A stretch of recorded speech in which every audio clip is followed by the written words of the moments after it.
So in the last class we have already discussed two backup methods. The first one is full backup. The second one is incremental backup.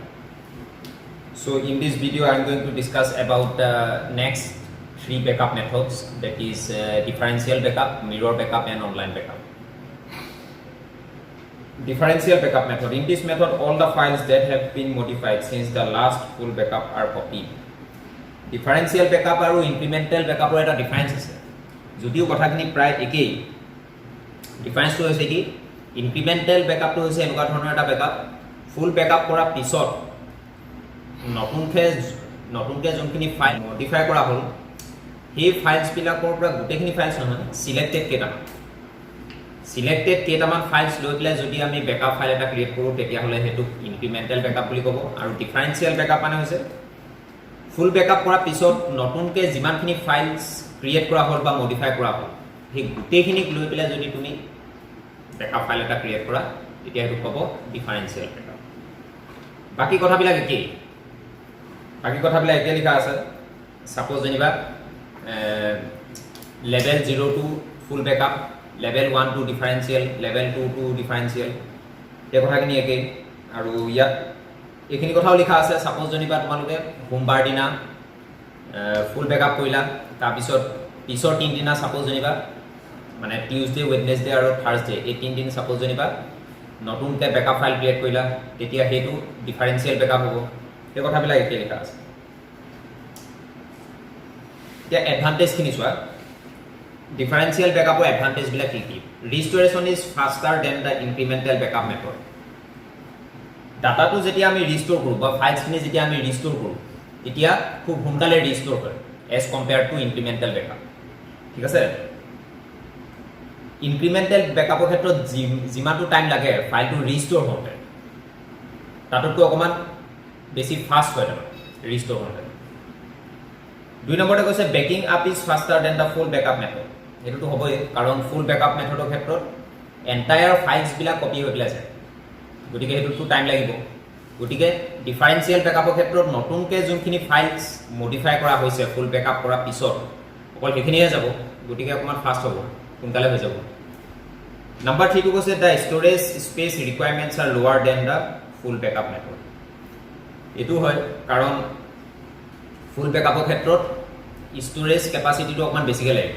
তোমাৰ যোনটো computer ছিষ্টেমৰ যোনটো hard ডিস্কৰ capacity সেইটোৰ সমানে এটা storage media এটা লাগিব, তেতিয়াহে গোটেই ফাইলছবিলাক কপি হৈ পেলাই যাব। কিন্তু ডিফাৰেন্সিয়েল বেকআপৰ ক্ষেত্ৰত কম ষ্ট'ৰেজ স্পেচৰ এটা ডিভাইচ হ'লেও মানে হৈ যায় কাম।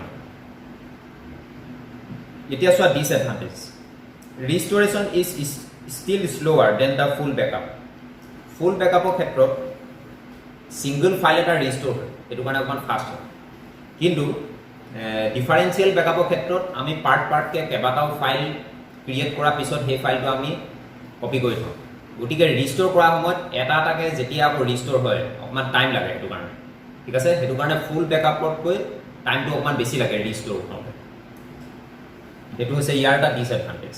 যদি ফুল বেকআপৰ লগত কম্পেয়াৰ কৰা যায় ৰিষ্ট'ৰেশ্যন প্ৰচেছটো, তেতিয়া it is slower than that of full backup method. 2 নম্বৰ ডিছএডভান্টেজটো কৈছে backing up is slower than the incremental backup. Backup মেথডটো কিন্তু অকণমান শ্ল' ইনক্ৰিমেণ্টেল বেকআপৰ ক্ষেত্ৰত, ইনক্ৰিমেণ্টেল বেকআপতকৈ অলপ শ্ল' হয়। কেলৈ শ্ল' হয়? কাৰণ ইনক্ৰিমেণ্টেল বেকআপৰ ক্ষেত্ৰত নতুনকৈ যোনখিনি ফাইলছ তুমি মডিফাই কৰিলা তাৰ পৰা গোটেইখিনি নহয়, চিলেক্টেড কেইটামান ফাইলহে আমি কপি কৰোঁ। কিন্তু ডিফাৰেন্সিয়েল বেকআপৰ ক্ষেত্ৰত ফুল বেকআপ হোৱাৰ পিছত নতুনকৈ যিমানখিনি ফাইলছ মডিফাই কৰা হ'ল বা ক্ৰিয়েট কৰা হ'ল সেই গোটেইখিনিক লৈ পেলাই আমি কপি কৰিব লাগিব। গতিকে ফাইলছ বেছিকৈ কপি হ'ব ডিফাৰেন্সিয়েল বেকআপৰ ক্ষেত্ৰত as compare to incremental backup. গতিকে সেইটো কাৰণে ইনক্ৰিমেণ্টেল বেকআপতকৈ এইটো শ্ল', বেকিং আপ প্ৰচেছটো শ্ল'। 3 নম্বৰতে কৈছে storage space requirements are higher than that of incremental backup.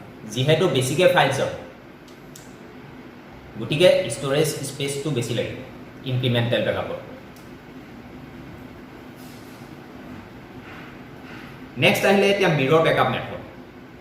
In this method, selected files and folders are copied without any compression. এইটো হৈছে এনেকুৱা ধৰণৰ এটা বেকআপ মেথড য'ত ফাইলছ বা ফোল্ডাৰ্ছবিলাক কম্প্ৰেছন নোহোৱাকৈ ডাইৰেক্টলি কপি হৈ যায় ঠিক আছে বাকীকেইটা বেকআপ মেথডৰ ক্ষেত্ৰত ফুল বেকআপ হওক ডিফাৰেঞ্চিয়েল বেকআপ হওক বা ইনক্ৰিমেণ্টেল বেকআপ হওক এই তিনিটা বেকআপ মেথডত এট ফাৰ্ষ্ট ফাইলছবিলাক কম্প্ৰেছ হয় মানে চাইজটো অৰিজিনেল ফাইলৰ যোনটো চাইজ তাতকৈ অকণমান চাইজটো ৰিডিউচ হৈ যায় ৰিডিউচ হোৱাৰ পিছত গোটেইবিলাক কম্বাইন হৈ পেলাই ছিংগল ফাইল হয় তাৰপিছতহে আমি কপি কৰোঁ এইটো কম্প্ৰেছন বুলি কয় ঠিক আছে কিন্তু মিৰৰ বেকআপৰ ক্ষেত্ৰত ফাইলছবিলাক কপি হৈ যায় উইদাউট এনি কম্প্ৰেছন ঠিক আছে সাপোজ যেনিবা তোমালোকে এটা পেন ড্ৰাইভ বা এক্সটাৰ্নেল হাৰ্ড ড্ৰাইভ কম্পিউটাৰ সিস্টেমত এটাচ কৰিলা এটাচ কৰাৰ পিছত কম্পিউটাৰ সিস্টেমৰ পৰা কিছুমান ফাইলছ তুমি সিলেক্ট কৰি পেলাই কপি কৰি পেলাই তাত পেষ্ট কৰি দিলা ডাইৰেক্টলি সিলেক্ট কৰি কপি কৰি যদি তাত পেষ্ট কৰি দিয়া তেতিয়া হেতু কি বুলি ক'ব মিৰৰ বেকআপ ঠিক আছে it keeps all the individual files separated at the destination that is the destination becomes the mirror of the source গতিকে দেখাত তেনেকুৱা লাগিব আইনা নিচিনা লাগিব আইনাত যিহেতু আমাৰ ৰিফ্লেকশ্যনটো দেখা পাওঁ হয়নে গতিকে ফাইলছবিলাক যি ধৰণে কম্পিউটাৰ সিস্টেমত ষ্ট'ৰ হৈ আছে ঠিক তেনেকুৱাকৈ এজ ইট ইজ এই এক্সটাৰ্নেল ডিভাইচটোত গৈ পেলাই ষ্ট'ৰ হৈ থাকিব ঠিক আছে recovery copy all the required files যেতিয়া তুমি ৰিষ্ট'ৰ কৰিবা ফাইলছখিনি যিমানখিনি ফাইলছ তুমি কপি কৰি থৈছিলা সেই গোটেইখিনি আকৌ একেমতে সিলেক্ট কৰি পেলাই কপি কৰি পেষ্ট কৰিব লাগিব কম্পিউটাৰ সিস্টেমত তেনেকুৱাকৈ ৰিষ্ট'ৰ কৰা এডভান্টেজ কৈছে দ্য ফাষ্টেষ্ট বেকআপ মেথড ফাষ্টেজটো হ'বই কাৰণ কম্প্ৰেছন নহয় বাকীকেইটা বেকআপ মেথডৰ ক্ষেত্ৰত কম্প্ৰেছন হয় কম্প্ৰেছন হওঁতে অকণমান টাইম লাগে কম্প্ৰেছনটো কমপ্লিট হোৱাৰ পিছত আকৌ তুমি কপি কৰিব লাগিব গতিকে টাইমটো বেছি লাগিব অবভিয়াছলি কিন্তু ইয়াত ডাইৰেক্টলি কপি হৈ গুচি যায় উইদাউট এনি কম্প্ৰেছন সেইটো কাৰণে খুব সোনকালে হ'ব এইটো কাৰণে কৈছে যে it is the fastest backup method among all disadvantage কি it requires more storage space than any other backup method সেইটোতো হ'বই কাৰণ বাকীকেইটা বেকআপ মেথডৰ ক্ষেত্ৰত ফাইলছবিলাক কম্প্ৰেছন হয় চাইজটো কমি যায় কমাৰ পিছতহে আমি কপি কৰি পেলাই ষ্ট'ৰেজ মিডিয়াটোত পেষ্ট কৰি দিওঁ হয়নে গতিকে কম ষ্ট'ৰেজ স্পেচ হ'লেও সোমাই যোৱা চান্স থাকে কিন্তু ইয়াত যিহেতু অৰিজিনেল ফাইলছবিলাকৰ যোনটো চাইজ সেই চাইজটোৱে মানে কপি হৈ পেলাই তাত পেষ্ট হ'ব ফাইলছবিলাক কম্প্ৰেছন নহয় ফাইলছবিলাকৰ চাইজটো কমি নাযায় গতিকে আটাইতকৈ বেছি মেমৰি থকা ষ্ট'ৰেজ মিডিয়া লাগিব এই মিৰৰ বেকআপ 3 নম্বৰতে কৈছে password protection is not possible বাকীকেইটা বেকআপ মেথডৰ ক্ষেত্ৰত যেতিয়া ফাইলছবিলাক কম্প্ৰেছন হয় তেতিয়া তুমি পাছৱৰ্ড এটা চেক কৰি থ'ব পাৰা কিন্তু ইয়াত password protection is not possible প্ৰত্যেকটো ফাইলৰ এগেইনষ্টত তুমি পাছৱৰ্ড চেক কৰি ৰাখিব নোৱাৰা it cannot track different versions of ফাইলছবিলাক ট্ৰেক কৰিব নোৱাৰে কোনটো ফাইল কেতিয়া মডিফাই কৰা হৈছিলে কোনটো লোকেশ্যনৰ পৰা কপি কৰা হৈছিলে ঠিক আছে ডেট বা টাইম বা লোকেশ্যন এইখিনি বস্তু তাৰমানে ট্ৰেক কৰিব নোৱাৰে কোনটো লোকেশ্যনৰ পৰা কপি কৰা হৈছিলে ঠিক আছে কেতিয়া ক্ৰিয়েট কৰা হৈছিলে মডিফাই কেতিয়া কৰা হৈছিলে এনেকুৱাকৈ ট্ৰেক কৰি ৰাখিব নোৱাৰি প্ৰত্যেকটো ফাইল ঠিক আছে গতিকে এইটোৱে হৈছে মিৰৰ বেকআপ নেক্সট আহিলে অনলাইন বেকআপ 5 নম্বৰতে একদম লাষ্ট মেথডটো হৈছে অনলাইন বেকআপ এতিয়া অনলাইন ৱৰ্ডটো তোমালোকে শুনি গম পাইছা চাগে অনলাইন মিনছ ৰিলেটেড টু ইণ্টাৰনেটৰ যোগেদি যদি আমি ফাইলছবিলাক কপি কৰি পেলাই নিজৰ কম্পিউটাৰৰ পৰা বেলেগ এটা কম্পিউটাৰত ষ্ট'ৰ কৰি থওঁ তেতিয়া সেই প্ৰচেছটোকে কি বুলি কয় online backup Online backup refers to copying of data, that is files, folders or the entire content of a hard disk to another computer on the internet for online storage. The other computer acts as a remote backup.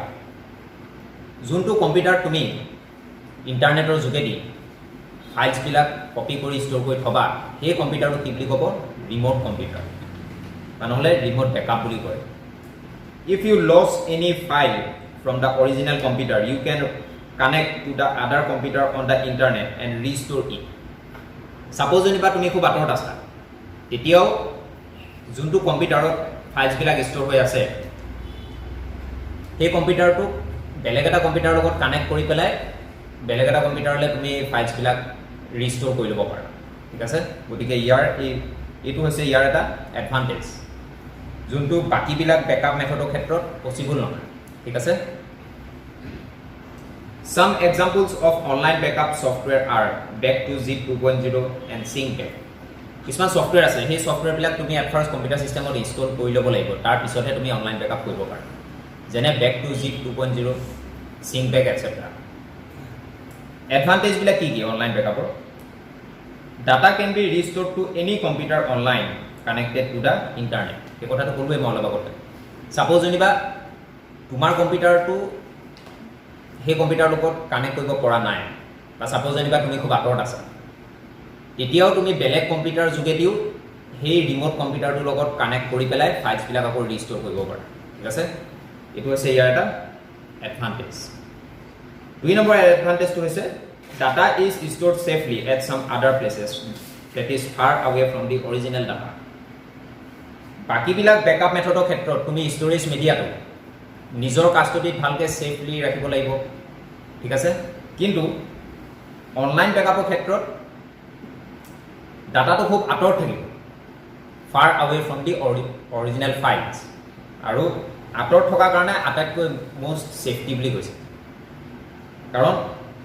যোনটো কম্পিউটাৰত save হৈ থাকিব সেইটো অকল তুমি জানা তোমাৰ বাহিৰে কোনো এক্সেছ কৰিব নোৱাৰিব ঠিক আছে তাৰপিছত কৈছে 3 নম্বৰতে Privacy and security of data are assured through encryption and password protection. Data to তুমি বা ফাইলছখিনি তুমি পাছৱৰ্ড সেট কৰি পেলাই থব পাৰা যাতে বেলেগে সেইটো এক্সেছ কৰিব নোৱাৰে আৰু এনক্ৰিপ্টেড ফৰ্মেটত ৰাখিব পাৰা এনক্ৰিপশ্যন কৰি পেলাই ৰাখিব পাৰা এনক্ৰিপশ্যন মানে হৈছে এনেকুৱা এটা কোড লেংগুৱেজত কনভাৰ্ট কৰি থোৱা যোনটো অকল তুমি জানা ঠিক আছে এনেকুৱাকৈ তুমি কনভাৰ্ট কৰি পেলাই ৰাখিব পাৰা ইনটু এনক্ৰিপ্টেড ফৰ্মেট গতিকে বেকআপ মেথড ইমানখিনি আছিলে গোটেইখিনি ডিছকাছ কৰা হ'ল এতিয়া নেক্সট ইয়াৰ পিছৰ ভিডিঅ' পৰা কণ্টিনিউ কৰিম from the point what to backup and where how can you backup files উইণ্ড'জত কেনেকৈ আমি ছাপ'জ যেনিবা তোমাৰ ওচৰত বেকআপ ছফ্টৱেৰ এটাও নাই এটাও ছফ্টৱেৰ ইনষ্টল হৈ নাথাকিলেও কেনেকৈ তুমি বেকআপ ফাইল ক্ৰিয়েট কৰিব পাৰা ঠিক আছে সেইটোৰ ওপৰত ডিছকাশ্যন কৰিম তাৰপিছত আৰু আছে টপিক বেকআপ ফাইলছবিলাক কেনেকুৱাকৈ আমি প্ৰটেকশ্যন দি পেলাই ৰাখিব পাৰোঁ সেইটোৰ ওপৰত আছে ঠিক আছে গতিকে এই ভিডিঅ'টোত ক'বলগীয়া মেইন টপিকছ ইমানখিনি আছিলে এবাৰতে যদি তোমালোকে বুজি পোৱা নাই ৰিপিটেডলি কেইবাবাৰো চাবা কনচেপ্টটো 100% ক্লিয়াৰ কৰি ল'বা ঠিক আছে গতিকে এই ভিডিঅ'টো এইখিনিতে ষ্টপ কৰিছোঁ thank you everyone and see you in the next